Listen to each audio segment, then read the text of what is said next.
Další den ve stáji šlej horsí sráč. Díl, co si asi koně myslí. Holky, co budeme dělat? Já nevím. Hele, vytři tam. Co, proč tak řechta? Nevím, no tak ať si řechta. Co kdybyste nám například třeba doplnili jídlo nebo vodu? Naprosto prázdné. Takže by jsem ocenila trošičku péče. Holky, nevíte, proč tak řechtá, ne? Každopádně já jsem unavená, jdu si dáchnout zatím. Jdem si taky dáchnout, dobře. Ahoj, peníci. Ahoj, Melody, a prosím tě, neřechtej, tak je to otravné. Bože.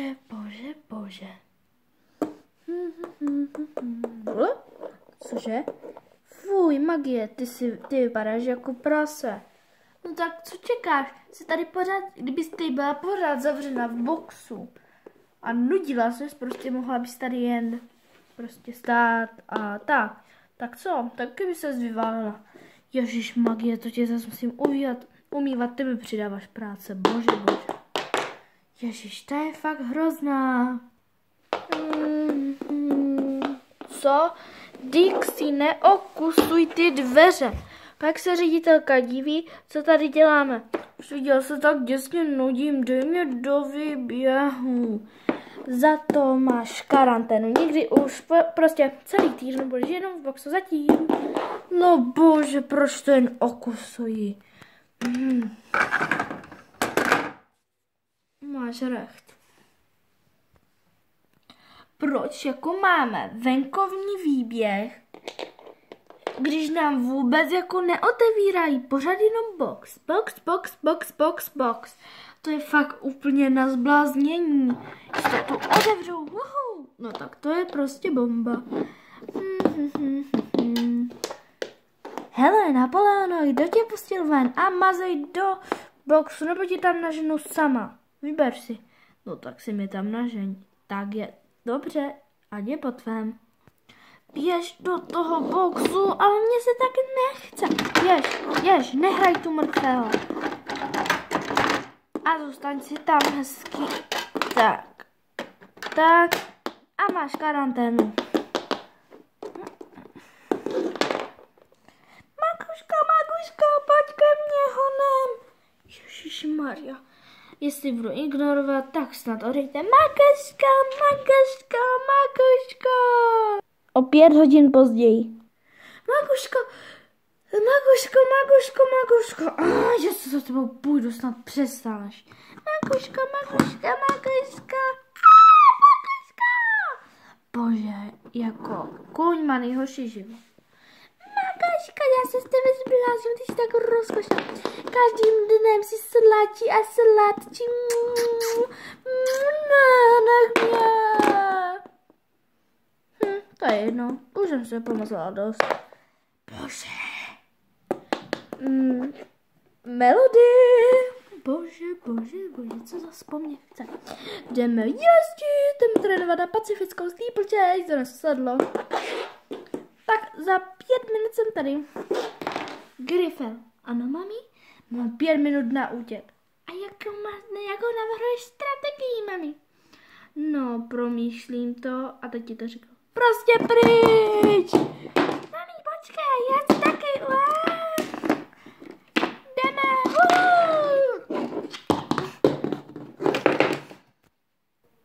Melody, pojď!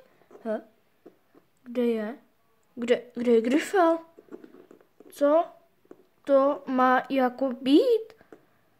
Bože, kde jsou? Melody! O 5 kilometrů dále. Melody! Griffel? Ano, mami. Radši se vraťme do boxu nebo ona.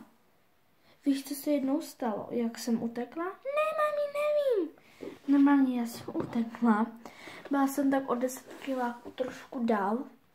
A ona zavolala celou kavalerii. Všechny policajty z celého světa. Opravdu, mami, tak já se asi vrátím. Dobře, vrať se. Aspoň ty máš zdravý rozum. Magie, vyfoukni to břicho. Takhle ten podbřišník nikdy nezapnu. Ale mně se tak nechce jezdit, víš, jak je to otravné. No dělej, zatahuj. To nejde. Zkus si to sama, zatahovat břicho a mě to zatáhnu tak celou hodinu. Bože, já ti to tam zapnu? Zapnu ti to úplně na to největší. Bože, tak to jsem dělat neměla. Tak, bylo to nutné. Já vůbec nemůžu dýchat. Tohle je můj nejhorší den. Jsem špinavá, mám úplně malé sedlo. Ještě jdu pro uzlečku. Zůstaň tady. Nebo vím, jak asi taková utíkačka, tak si tě radši přivažu. Bože, to je komedie. Čemu se tady řehníš? Ježíš, koně, má to takový otravný život. Dělej tak dobře. Nechoď mi za prdeli, nebo tě kopnu. Hej, cože, já neposlouchám. Tak jo, jak jsi chtěl. No co, bylo to nutný. Magio, nasaď si to udidlo. S tebou je fakt trápení, pořídím si nového koně. Bože, pochop to, dej si, tak jo, řeknu ti to takhle. Dej si kus kovu do pusy a běhej s ním, skákej s ním a cokoliv dělat hodinu, přibližně.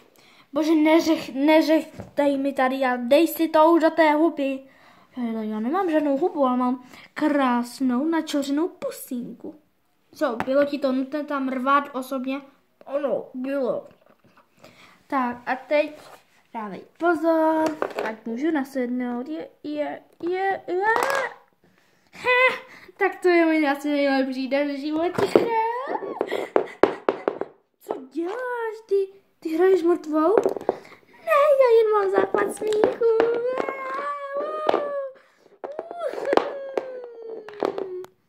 Tak magie, a teď si zaskáčeme. Co? Proč tohle já mám skákat? Já jsem oddaný kůň a vlastně oddaný nejsem, nejsem prostě oddaný, ale prostě jsem vzácný kůň. Neřechtej tak. Tak si to skákej sama. Pojď na první překážku. Ne, no. Tak, jdeme na první překážku. Hop. Zkazím ti to.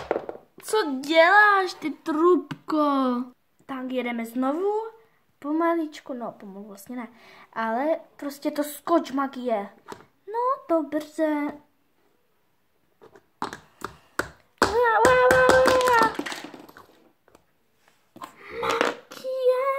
Ty jsi taková lemralína. No co, mám se teď někdo vyhříbat v boxu? Ty jedna.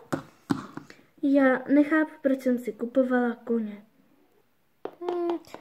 Ahoj Melody, našla jsem doma nějaké mrkve, snad ti budou chutnat.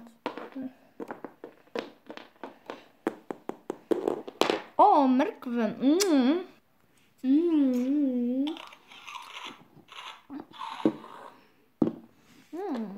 Ty jsou vynikající. Jo, a Melody, zapomněla jsem ti říct, že jsou 2 měsíce staré. Co?